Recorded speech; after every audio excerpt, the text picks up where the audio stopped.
गर्मी में अमीर बहू का ठंडा, गरीब बहू का गरम घर।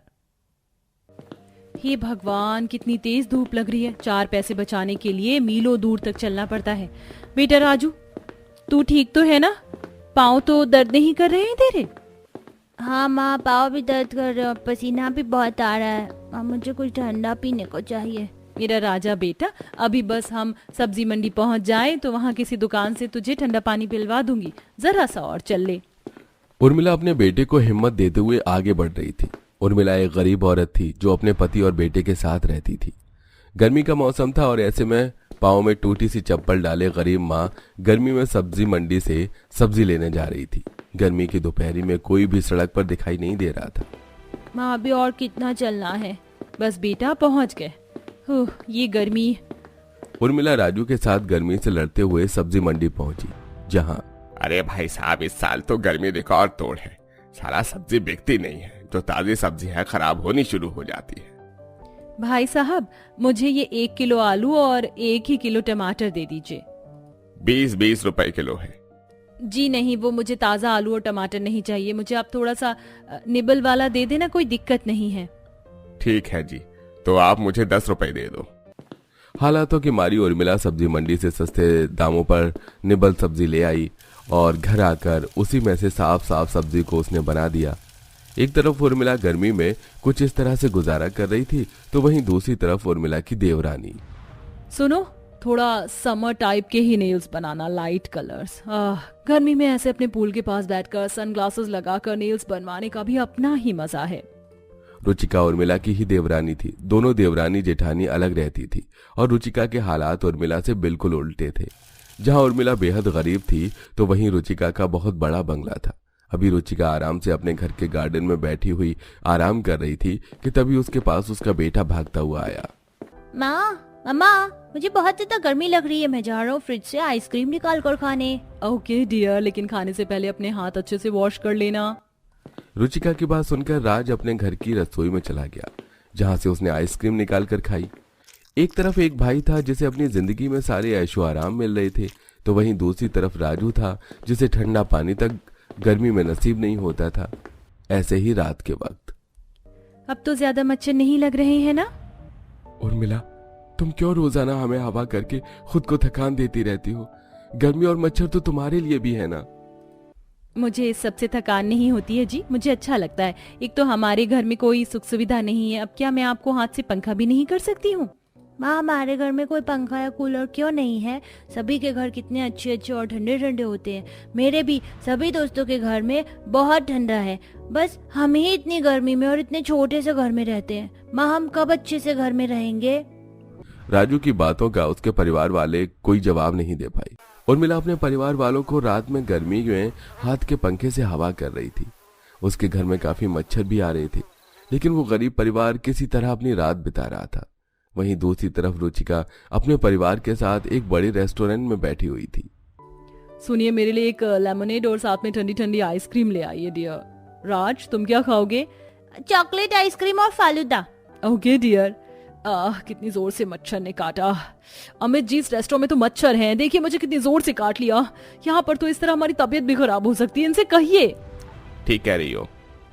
सुनिए, यहाँ आपके इतने बड़े रेस्टोरेंट में हमें मच्छर काट रहे हैं। हमें बीमार करवाना चाहते हैं क्या आप? हमें माफ कर दीजिए, आपको परेशानी हुई। हम अभी मॉस्किटो रिपेलेंट आपको लाकर देते हैं। हाँ, जरा जल्दी लाना। और सुनिए, इस एसी की पावर को भी बढ़ा देना। रुचिका के बोलने पर वेटर मच्छर मारने की मशीन ले आया और साथ ही उसने एसी की पावर को भी बढ़ा दिया, जिसके बाद रुचिका के परिवार वालों ने आराम से बैठकर रेस्टोरेंट में डिनर किया। ऐसे ही सिलसिला जारी था। एक तरफ रुचिका थी जिसका बड़ा, अमीर और ठंडा घर था, तो वहीं दूसरी तरफ उर्मिला थी जो अपने परिवार के साथ छोटे से गर्म घर में गरीबी में वक्त गुजार रही थी। रोहन बेटा, गाड़ी जरा सी तेज चला। गर्मी इतनी हो रही है कि गाड़ी का एसी भी सुकून नहीं दे रहा है। आज तो बड़े वक्त के बाद मैं अपनी दोनों बहुओं से मिलने आई हूँ। रोहन, पहले गाड़ी को उर्मिला के घर की तरफ को घुमा दो, उसके बाद रुचिका के घर चलेंगे। हेमा की बात सुनकर उसके बेटे ने गाड़ी को उर्मिला के घर के रास्ते मोड़ लिया। हेमा उर्मिला और रुचिका की सास थी जो अपने छोटे बेटे के साथ एक अलग घर में रहती थी। कुछ देर गाड़ी के सफर के बाद गर्मी से बिलबिलाते हुए हेमा, हेमंत और रोहन उसके घर पहुंचे। मेरा बेटा बस इस छोटे से घर में रहता है, यहाँ तो आसपास भी कोई घर नहीं है, सारा घर गर्मी में तप रहा है। हेमा ऐसे ही घर को देखते हुए अंदर गई तो देखा उसकी बहू चूल्हे पर कुछ बना रही थी। और मेरा बहू क्या बना रही है? अरे माँ जी आप आइए आइए, आज कहाँ से सूरज निकला था जो आपकी दीदार हुए, बैठिए। उर्मिला ने अपनी सास ससुर और देवर को दरी पर बिठाया। न उसके घर में कोई पंखा था न बिजली की सप्लाई। ऐसे में गर्म तपती हुई जमीन पर हेमा की हालात खराब होने लगी। माँ जी मैं ना चूल्हे पर आम का पन्ना बना रही थी, वो क्या है ना, इनकी मोहन जी की तबीयत सही नहीं है, इन्हें लू लग गई है, इसीलिए। आप भी आम पन्ना पियेंगी?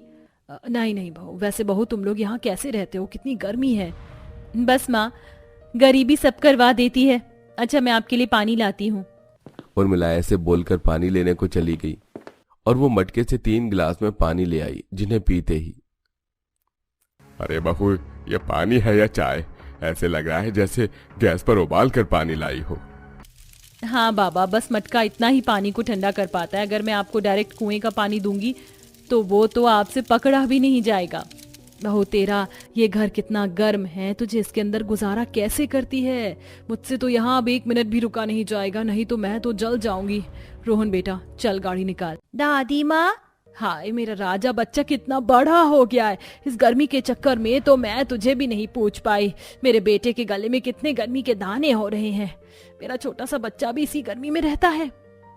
हेमा ऐसे ही अफसोस सा करने लगी और उसके बाद वो अपनी गाड़ी में बैठकर अपनी अमीर बहू के घर जाने को निकल गई। कुछ ही देर में वो लोग रुचिका के घर भी पहुंच गए। कोई घर में है क्या? हेमंत जी देख रहे हो रुचिका का घर कितना बड़ा है और ठंडा भी। अरे माँ जी आप आइए आइए बैठिए। रुचिका ने भी खुशी से अपने सास ससुर और देवर को सोफा पर बैठा लिया। क्या बात है बहू, कितना बड़ा और ठंडा घर है तेरा, यहाँ तो गर्मी का नामो निशान नहीं है। वो इसीलिए माँ जी क्योंकि यहाँ हर थोड़ी दूर पर एसी लगे हुए हैं। आप लोग बैठिए, मैं आपके लिए ठंडा पानी लेकर आती हूँ। रुचिका ऐसे बोलकर अपनी रसोई में गई, जहाँ से वो अपनी बड़ी फ्रिज से ठंडा पानी और सभी के लिए आइसक्रीम निकाल कर ले आई। ये लीजिए एंजॉय। दादी, मेरा राजा बेटा। मेरा राजू भी तेरी उम्र का है, लेकिन वो बच्चा बेचारा कितनी मुश्किलों में वक्त गुजार रहा है। हाँ। रुचिका राजू का नाम हेमा की जुबान पर आते ही चिढ़ गई। ऐसे ही कुछ वक्त और गुजरा। रुचिका ने हेमा को अपना घर दिखाया और घर वगैरह देखने के बाद दोबारा से हेमा बोली, मेरी एक बहू इतने सुकून में है और दूसरी ऐसे ऐशो आराम में। माँ जी आप क्यों बार बार उर्मिला भाभी के बारे में बात किए जा रही हो? वो गरीब हैं तो अपने कर्मों से हैं। तो तुम मुझ पर क्यों भड़क रही है? बोल। आज अगर हमारा परिवार 3 हिस्सों में बटा है ना, तो उसके पीछे की वजह तू ही है, समझ आया तुझे? हेमा की ऐसे ही रुचिका से लड़ाई सी हो गई, जिसके बाद हेमा उसके घर से अपने घर को लौटने लगी कि तभी हेमा का सबसे छोटा बेटा रोहन बोला, माँ कैसा हो अगर बड़ी भाभी फिर से हमारे साथ रहने लग जाए तो? इससे हमारा परिवार भी साथ रहेगा और भैया मेरे साथ काम कर लेंगे। हाँ बेटा, अच्छा आइडिया है। हेमा को रोहन की बात पसंद आ गई। बस फिर क्या था, लौटते वक्त हेमा अपनी बहू, बेटा और पोते को अपने ही साथ घर ले गई। अब दोनों बड़ा और छोटा भाई मिलकर काम करके अपना घर चलाते थे और खुशी खुशी रहते थे। माँ अब गर्मी आ चुकी है, इसलिए मैं थोड़ी सब्जी के साथ कुछ कच्चे आम भी लेकर आ गया हूँ। बाजार में कच्चे आम की डिमांड बहुत ज्यादा है। सही कह रहा है बेटा तू। एक आधी ग्राहक मेरे भी पास आए थे और बहू गर्भवती है, कुछ कच्चा आम घर में रहेंगे तो बहू भी खा लेगी। क्यों बहू? गरीब परिवार सब्जियां बेचकर जैसे तैसे अपना गुजारा चलाया करता था। अब अगली सुबह अतुल सब्जियां बेचने के लिए चला जाता है और शाम को दोनों सास बहू घर की जिम्मेदारी करिश्मा पर छोड़कर सब्जियां बेचने के लिए चली जाती है। बहन जी कच्चे आम कैसे दिए? बहन 10 के दो। कच्चा आम तो बड़े ही महंगे दे रही हो, रहने दो, 1 किलो आलू ही कर दो। वो औरत सिर्फ 1 किलो आलू लेकर चली जाती है। देखते ही देखते बाजार उठना शुरू हो जाता है, पर आज भी दोनों सास बहू की सही से कमाई नहीं होती है और दोनों सास बहू पसीने से लथपथ सब्जी लेकर घर आने लगती हैं। माँ जी गर्मियाँ बढ़ती जा रही हैं और हमारी सब्जियाँ बिक ही नहीं रही। अगर ऐसा ही हाल रहा तो हम इस साल कैसे गर्मी में अपने दिन काटेंगे? बहू मुझे तो तेरी फिक्र हो रही है। तू गर्भवती है और गर्मी बढ़ती जा रही है, ऊपर से ना तो सब्जियाँ बिक रही हैं और ना ही ये कच्चे आम। दोनों सास बहू सब्जी बेचकर पसीने से लथपथ जब अपने घर पर आ रही होती हैं, तभी नेहा की नजर एक ठेले पर पड़ती है जो कि रात के 11 बजे भी पकौड़े बेच रहा होता है और उसके ठेले के पास अब भी 2-4 ग्राहक खड़े होते हैं। माँ जी वो देखिए, इतनी गर्मी हो रही है फिर भी लोग पकौड़े के लिए कैसे रात के 11 बजे तक खड़े हैं। भला इतनी गर्मी में कौन पकौड़े खाता है।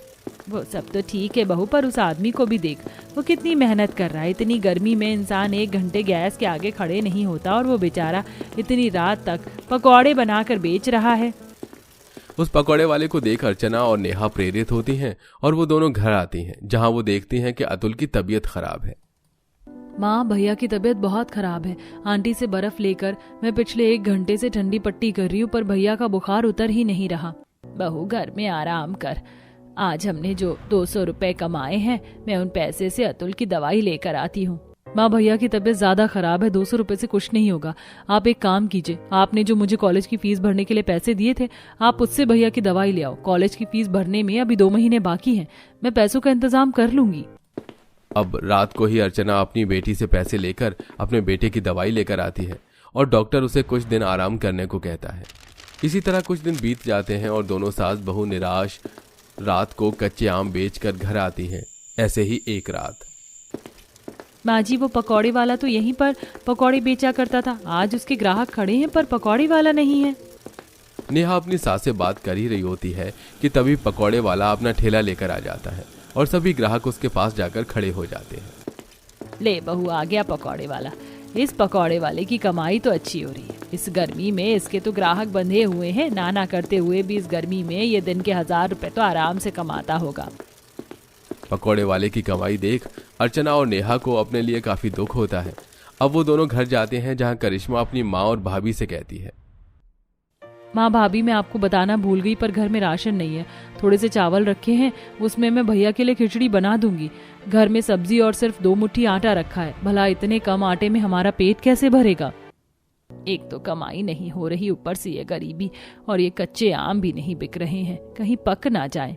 माँ जी घर में थोड़ा सा बेसन रखा है, मैं एक काम करती हूँ, आज मैं इन कच्चे आम के ही पकौड़े बना देती हूँ। हम वही खाकर अपना पेट भर लेंगे और ऐसे में आम भी खराब नहीं होंगे और ना ही हम भूखे सोएंगे। इतना बोलकर नेहा कुछ कच्चे आम छोटे छोटे पीस में काट लेती है और आटा और बेसन मिक्स करके आम के पकौड़े बनाती है, जिसे वो अपने घर वालों को थोड़ा सा चाट मसाले के साथ खाने को देती है। भाभी आम के पकौड़े तो बहुत अच्छे बने। मैं तो कहती हूँ कि आप कच्चे आम बेचना छोड़कर आम के पकौड़े बेचना शुरू कर दो। मैं लिख कर दे सकती हूँ, आम के पकौड़े काफी बिकेंगे। बहू करिश्मा सही कह रही, इतनी गर्मी होने के बाद भी लोगों को पकौड़े इतने पसंद है कि वो रात के 12 बजे तक ठेले पर खड़े रहते हैं। याद है ना वो पकौड़े वाला। अगर हम कुछ नया ट्राई करेंगे तो हमारी भी कमाई होने की उम्मीद बढ़ जाएगी। अब क्या था, अगले ही दिन अर्चना अपनी किसी पड़ोसी से कुछ पैसे उधार लेती है और पकौड़े बनाने के लिए बेसन, नमक, तेल आदि सामान खरीद कर ले आती है और अगली शाम को अपनी बहू के साथ बाजार में आम के पकौड़े बेचने के लिए जाती है। अरे बहन तुम तो सब्जी बेचती थी ना, आज आम के साथ पकौड़े कैसे बेच रही हो? दोनों काम शुरू कर दिया क्या? आंटी इतनी गर्मी हो रही है कि दिमाग नहीं चल रहा, इसलिए हमने अपने काम को मिक्स कर लिया है। हम सब्जी नहीं बल्कि कच्चे आम के पकौड़े बेच रहे हैं। एक बार खाकर देखिए। क्या कच्चे आम के पकौड़े? भला कच्चे आम के पकौड़े कौन खाता है? कैसे लगेंगे ये खाने में? खैर जरा 10 रुपए के देना, मैं अभी चखूं आम के पकौड़े। उस औरत के कहने पर नेहा जल्दी से कुछ आम काटती है और उसे बेसन में लपेट कर गरम तेल में डाल देती है, जिसे अर्चना छानती है और उस पर चाट मसाला डालकर उस औरत को खाने को देती है। अरे बहन तुम तो सही कह रही थी, आम के पकौड़े तो सच में लाजवाब बने हैं। खट्टे पकौड़े खाकर मजा ही आ गया। ये लो 10 रुपए और 50 रुपए के पैक कर दो, अपनी गर्भवती बहू को खिलाऊंगी, खुश हो जाएगी। अपने पहले ही ग्राहक के मुंह से तारीफ को सुनकर दोनों ही सास बहू को बहुत अच्छा लगता है। अब वो अगले दिन सुबह ही अपना पकौड़े का ठेला लगा लेती हैं, तो वहीं अतुल भी सब्जी बेचने के लिए जाता है। बहू बहुत धूप हो रही है, गर्मी भी बहुत ज्यादा है और तू गर्भवती, एक काम कर पेड़ के नीचे जाकर बैठ जा, पकौड़े मैं बेच लूंगी। अर्चना के बोलने पर जैसे ही नेहा आराम करने के लिए छांव में जाकर बैठती है, तभी स्कूल के बच्चे वहां आ जाते हैं। किसी के हाथ में 1 रुपया होता है तो किसी के हाथ में 5 रुपया। आंटी पहले मुझे 1 रुपए के पकौड़े दे दो ना। पहले मैं आया हूँ, मैं लूंगा, और 1 रुपए के पकौड़े नहीं मिलते। आंटी मुझे भी कच्चे आम के पकौड़े खाने, मेरे पास 5 रुपए हैं, क्या 5 रुपए में एक आम का पकौड़ा मिलेगा? माँ जी ग्राहक भगवान का रूप होते हैं और ये मासूम बच्चे हैं। मैं नहीं चाहती इनका दिल टूटे, इसलिए इन्हें 1 रुपए में 5 रुपए में ही आम के पकौड़े दे देते हैं। बाकी हमने अपने पकौड़े का रेट 20 रुपए तो रखा ही है। हाँ बहू क्यों नहीं। इस तरह दोनों सास बहू अपनी फिक्र न करके इतनी गर्मी में मेहनत करती हैं और ज़रूरतमंदों को केवल 1 रुपए में और 5 रुपए में आम के पकौड़े बेचती हैं। तो वहीं जो अच्छे घर से होते हैं उन्हें 20 रुपए के 50 रुपए के पकौड़े बेचती हैं। आज दूसरे ही दिन दोनों सास बहू की अच्छी कमाई होती है और वो घर जाकर हिसाब करती हैं। बहू, सब्जी से ज्यादा मुनाफा हुआ है। अरे करिश्मा, लगता है तेरी कॉलेज की फीस डेट खत्म होने से पहले माँ और नेहा पैसे जोड़ लेंगी। इसके लिए अभी हमें और मेहनत करनी है। गर्भवती होने के बाद भी नेहा हार नहीं मानती और इसी तरह अपनी सास के साथ सुबह से शाम तक धूप में खड़ी होकर गर्मी से परेशान आम के पकौड़े बेचती है। ऐसे ही एक दिन, बहन, बहुत भूख लग रही है, 5 रुपए में 2 पकौड़े दे दो। कोई बात नहीं बहन, तुम 5 रुपए में 1 प्लेट खाओ, इतनी गर्मी हो रही है, हम समझ सकते हैं। आप दोनों सास बहू कितनी अच्छी हैं, गरीबों की मजबूरी समझ रही हैं।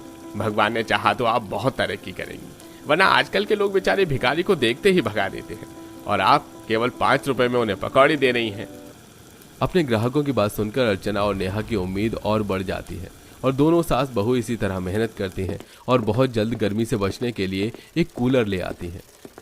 मैंने कभी नहीं सोचा था इतनी गर्मी में सिर्फ आम का पकौड़ा बेचने से इस साल हमारे घर में कूलर आ जाएगा। भाभी देखना, अब आपकी डिलीवरी हॉस्पिटल में होगी। जैसे जैसे समय गुजरता है उनकी आर्थिक स्थिति बेहतर होने लगती है। देखते ही देखते दिन बीतते हैं और एक दिन अर्चना अपने बेटे के साथ आम के पकौड़े बेचने जाती है, जहां पहले से ही कुछ ग्राहक खड़े होते हैं। अरे अम्मा, आ गई आप? कब से हम आप सभी आपका इंतजार कर रहे थे और आज बेटे के साथ बहू कहाँ है आपकी? और 2 दिन से आप पकौड़े भी बेचने नहीं आई। बहू की डिलीवरी हुई है, हमारे घर लक्ष्मी आई है, वो अस्पताल में है, मेरी बेटी उसकी देखरेख कर रही है, इसलिए आज अपने बेटे के साथ यहाँ आ गए। ये सब आप लोगों की ही दुआ है। इस तरह धीरे धीरे अर्चना का अच्छा खासा काम चलने लगता है और अब अतुल भी अलग से पूरी गर्मी कच्चे आम के पकौड़े बेचने का काम शुरू कर देता है। वहीं हॉस्पिटल में नेहा अपनी बेटी के साथ पोस्ट डिलीवरी वाला अच्छे से समय बिताती है, बिना पैसे के टेंशन लिए।